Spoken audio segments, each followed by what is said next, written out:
Hello everybody, welcome to another session of HPSG.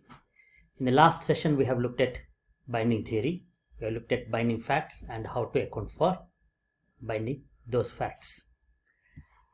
In this video we are going to look at two problems with the binding theory which we formulated.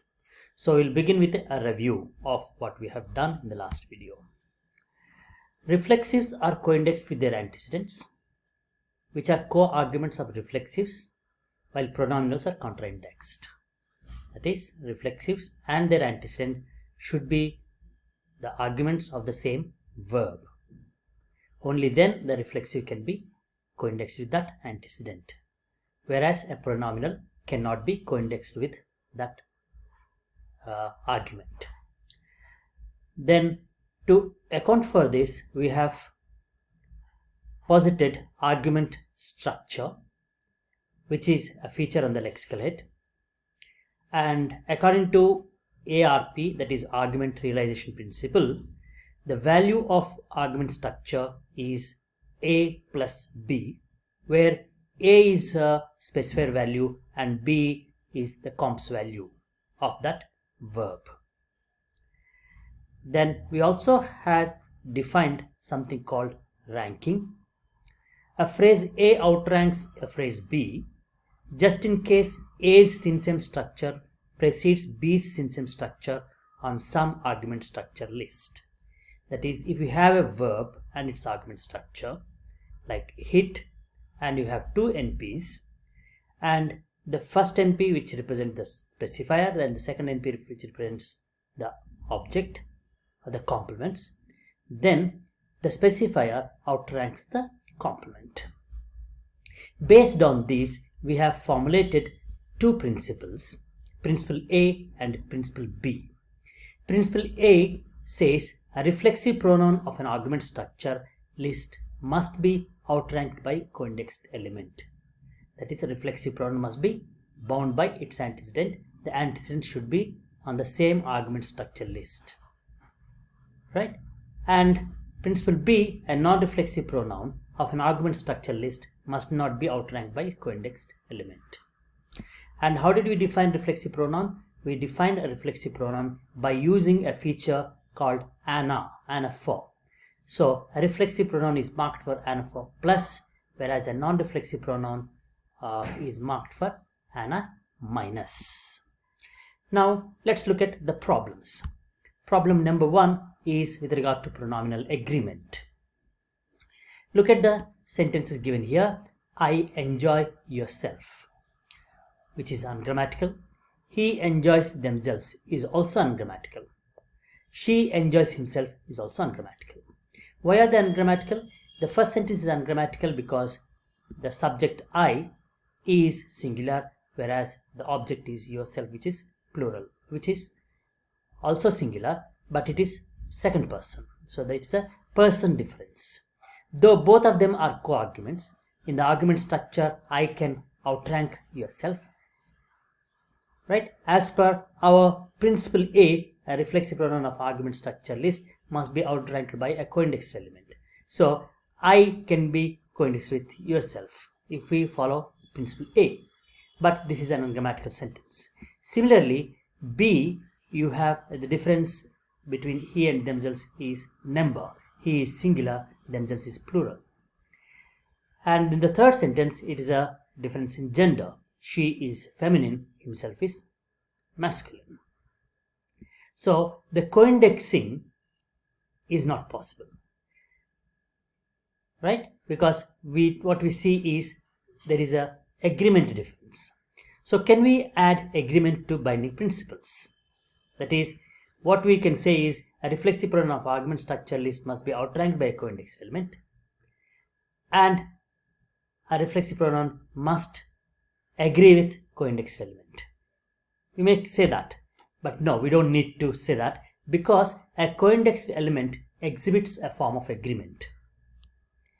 That is, co-indexation indicates that expressions denote the same entity, right? When I co-index I and yourself, then they should denote the same entity, and the properties of indicated by agreement features, right, are characteristically properties of entity referred to. So if you refer to a particular entity, let's say he, then that entity is represented by agreement features. So the word he is third person singular masculine. So agreement is, there is a property of that entity. So we do not need to say that that agreement there should be an agreement between the reflexive and its antecedent. When we co-index, automatically agreement is taken care of, right? So co-indexation indicates that expressions denote the same entity, and the properties indicated by agreement features are characteristically properties of the entity referred to. So what is the solution for this? The solution is, instead of adding agreement in binding principles, we adopt a general state constraint. The constraint, we call it anaphoric agreement principle, right? Anaphoric agreement principle. What does it say? It says co-indexed elements agree. When you say co-indexation, it involves agreement. So that's what we are saying, we are calling it a constraint, a general constraint. Co-indexed elements agree. What do you mean by agree? Agree meaning the co-indexed elements must agree in person, number, gender. Remember, if for the values of AGR are nothing but person, number, gender, we have seen in our earlier classes, right? So when we say co-indexed elements agree, they agree in person, number, gender. Now these three sentences are automatically ruled out now. How? If I want to co-index I and yourself, because yourself and I are co-arguments and I outranks yourself, but when I co-index the agreement, there is an agreement problem. This is first person and this is second person. So we cannot have co-indexation between I and yourself, right? It's not outranking which is violated. What is violated is agreement is violated, which is part of co-indexation. There are advantages of this anaphoric agreement principle now. What is the advantage? One important advantage of leaving agreement out of the formulation of binding principles themselves is that the anaphoric agreement principle also covers agreement between non-reflexive pronouns and their antecedents, right? So in fact, in principle B, we didn't say anything about non-reflexive pronoun. We just said it must not be outranked by co-indexed element, right? So if you look at this sentence, I thought that nobody liked him. Him is not outranked by I because him and I are not the co-arguments of the verb like. So I doesn't outrank him, so it can be co-indexed. But no, by AAP, by anaphoric agreement principle, now they should also agree. Co-indexation means agreement. So I is first person, him is third person, so there cannot be an agreement. This sentence is ruled out now automatically by our AAP, anaphoric agreement principle. Another thing which we need to note is co-indexing is not the same thing as coreference. Co-indexing and coreference are not the same. Why? Co-indexing entails coreference, but coreference doesn't entail co-indexing. Look at the examples given here. An interesting couple walked in. An interesting couple. When I say interesting couple, there are two people in it. He was 4 feet 9. She was 6 foot 2. He and she. What do they refer to? They refer to interesting couple. But we cannot co-index them because he and she, they are singular in number, whereas interesting couple is plural. Look at the next sentence.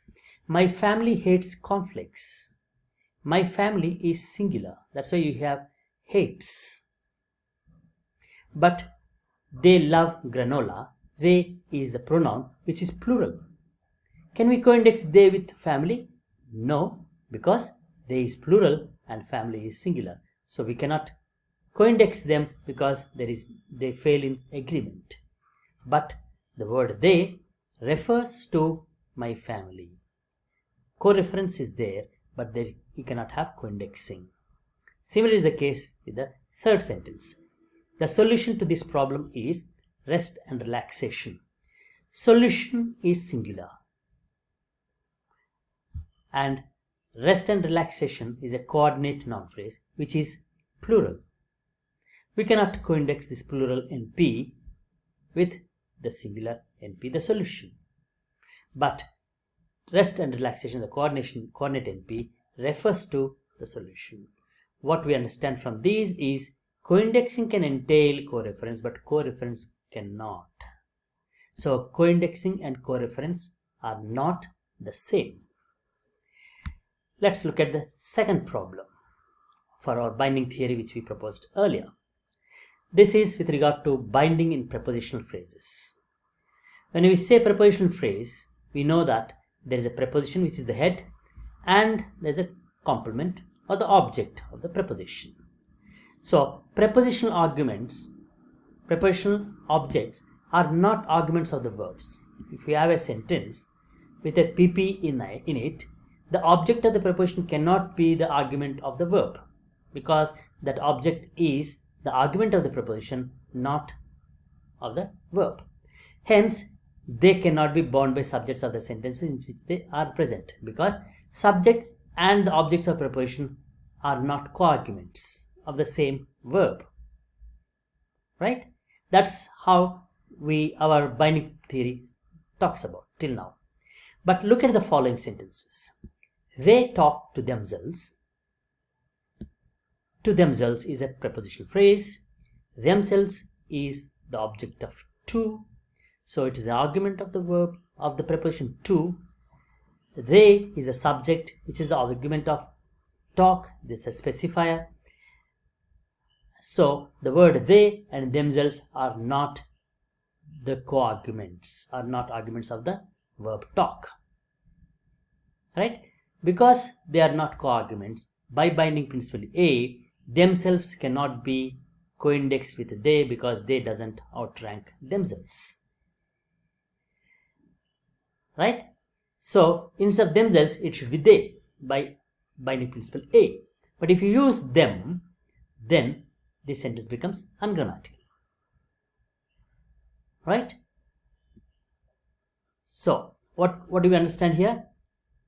The prepositional object should be co-indexed with the subject somehow, right? Let's look at another sentence. Nobody told Susan about herself, which is grammatical. Nobody told Susan about her is ungrammatical. Similar problem, you have a prepositional phrase and herself is the object of about. Herself is anaphor plus, so it should be co-indexed with an outranked argument, but the outranked argument is not co-argument of herself. You find this in other sentences too. Look at them. The prepositional object can also serve as the binder of a reflexive, but not a non-reflexive. Nobody talked to Susan about herself. Look at this. You have to Susan. Susan is the object of to. Herself is the object of preposition. Both of them are arguments of different prepositions. So one doesn't outrank the other, but they can be co-indexed. Right? The problem is with prepositional phrases and their objects in them. Is the problem with the prepositions? No. We say the issue here is not with prepositions. How do we know? Look at the sentences here. The house had a fence around it, but not itself. You have around it. It is the object of around, and around it can be a co-argument, but it cannot be co-argument with the house, so it now cannot. It itself cannot be co-indexed with the house. you find only it as grammatical. Look at the next one. To make a noose, you wind the rope around itself. You wind the rope around itself. Here, the same preposition around, but itself is possible here, but not it. Right? These two are opposites. Look at the third one. Susan wrapped the blanket around her is possible. Around herself is also possible. Both pronoun and reflexives are possible with the same preposition. So, the same preposition allows different objects. It can be a pronoun or it can be a reflexive pronoun.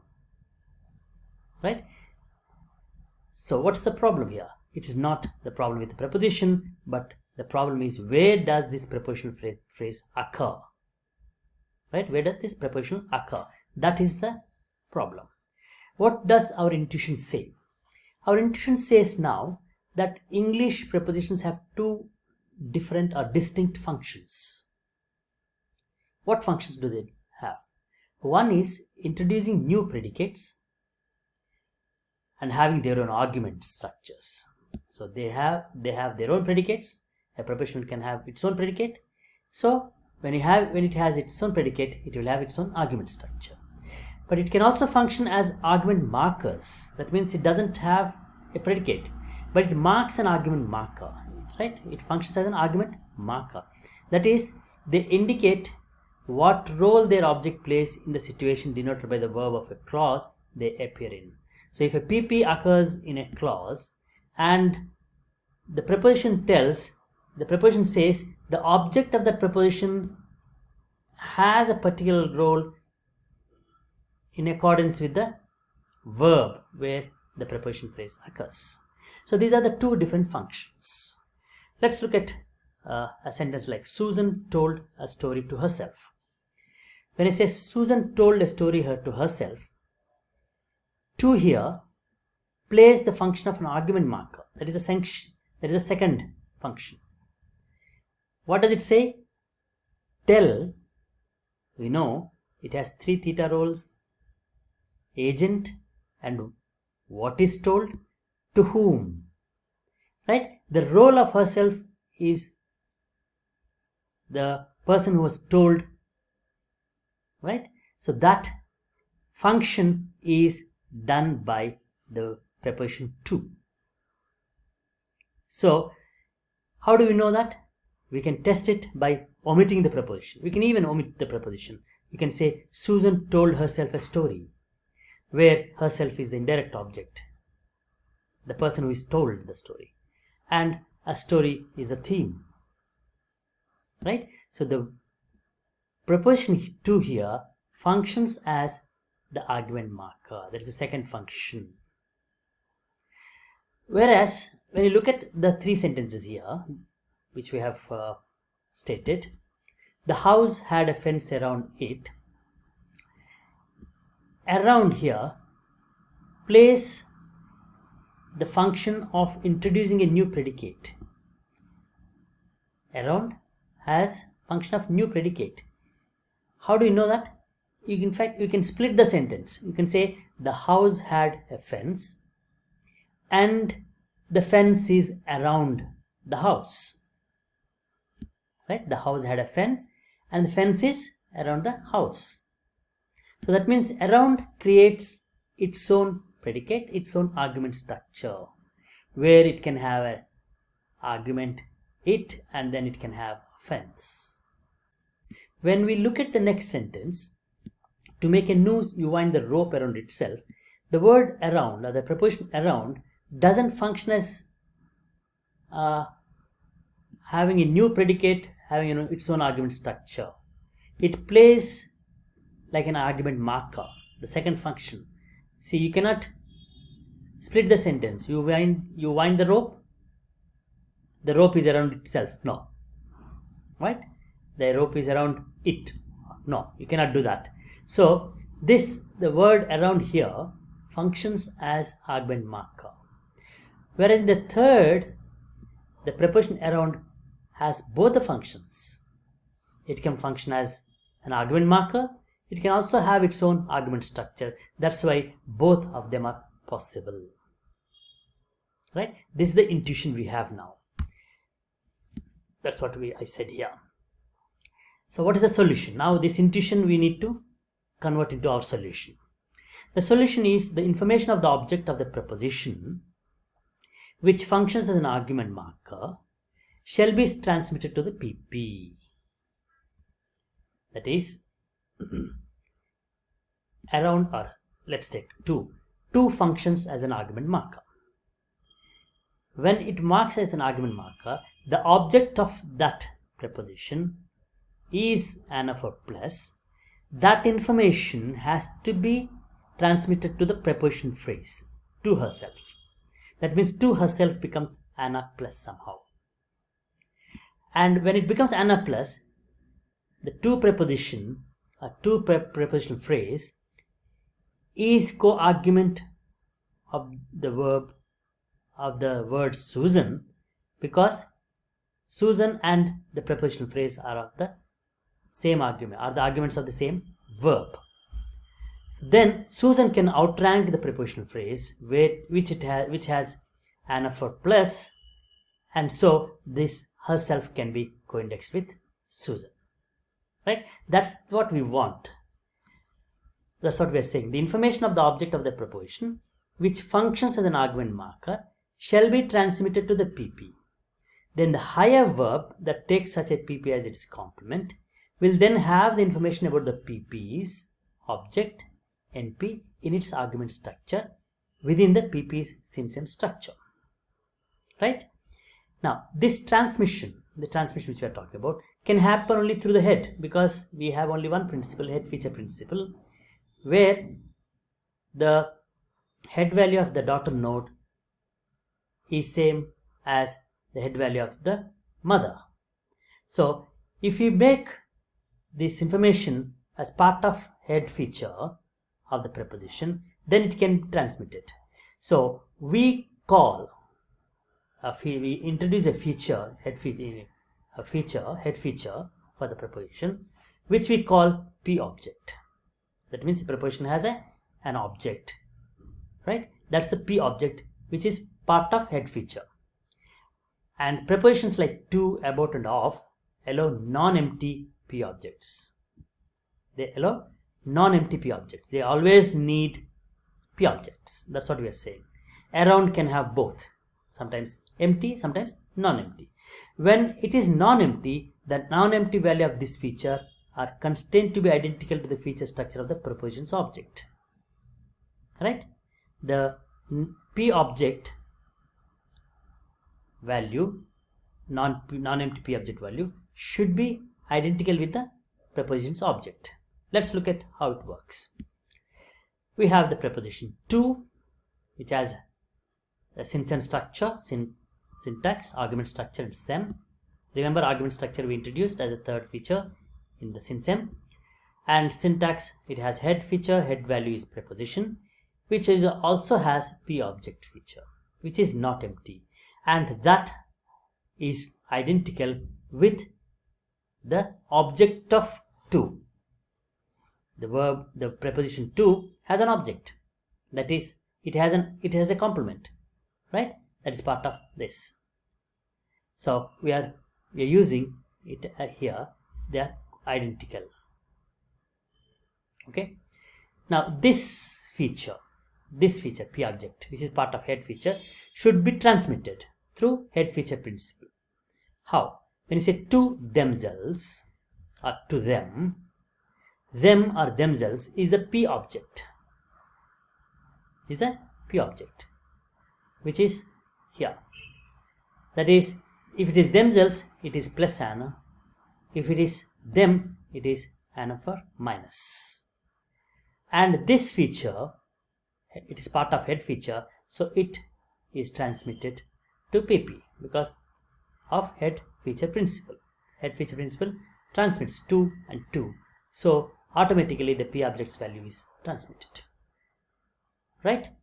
That means PP has P object. So the argument structure, in the argument structure or in the lexical value of the verb tell, you have the verb head as tell is a verb, head value is verb, specifier NP, comps you have NP, which is a specifier, which is a one object, and there is another object which we need PP, and that PP has a P object, right?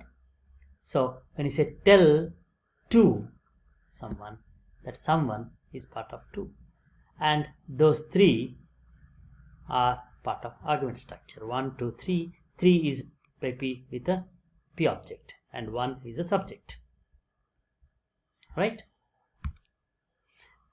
So now we need to make the binding principles sensitive to P object. If we just say it is outranked by subject and it can be co-index, no, because P object is inside the PP still. Though PP has the same feature as P object, it's still within it. So how do we get it? We need to modify the outranking definition, right? Earlier outranking definition was very simple. If something is preceding in argument structure, that outranks the next one. But we look at outranking definition in a different way now. A PP, that is a preposition phrase, and its P objects value are of equal rank, right? So P and PP, both of them have equal rank. That's the first part of outranking definition. The second is, if there is an argument structure list on which A precedes B, then A has higher rank than B, or A outranks B. This is what we had earlier. We added this, okay? Depending on this, we also modify our binding principles. So we have principle A version 3, okay? Let's go back and see what we had earlier. We had a reflexive pronoun of an argument structure list must be outranked by a co-indexed element, right? We just set reflexive pronoun on the argument structure list, but now we are changing it to an ANA plus synsem structure, which will have which element will have ANA plus synsem structure? Reflexives. Must be outranked by a co-indexed synsem structure. We are talking about synsem structures now, right? Principle B says an ANA minus synsem structure must not be outranked by a co-indexed synsem structure. How will this help? When we are saying synsem structure, we are pointing to PP synsem structure, which will have ANA plus with a P object, right? So that's why we are referring to synsem structure. So binding principles are modified based on what we have looked at about outranking. Then let's take an example and see how this works out. A sentence like Susan told a story to herself, which we have already seen. To herself. Herself is reflexive, NP, which is ANA plus. To has a prepositional object, a P object, which is co-indexed with its complement, and reflexive is the P object for to. So by head feature principle, PP gets P object value. Then you have a story, which is 1 NP, and then you have the verb with 3 arguments, 1 is specifier and 2 complements. So argument structure has all the 3 arguments. The third argument is the PP, right? And then Susan is the first argument. So on the argument structure list, what we see now is 3 represents synsem structure of PP, which has P object. So with ANA plus, and 1 is the subject which outranks, which has the synsem of which outranks the synsem of PP. So PP can be co-indexed with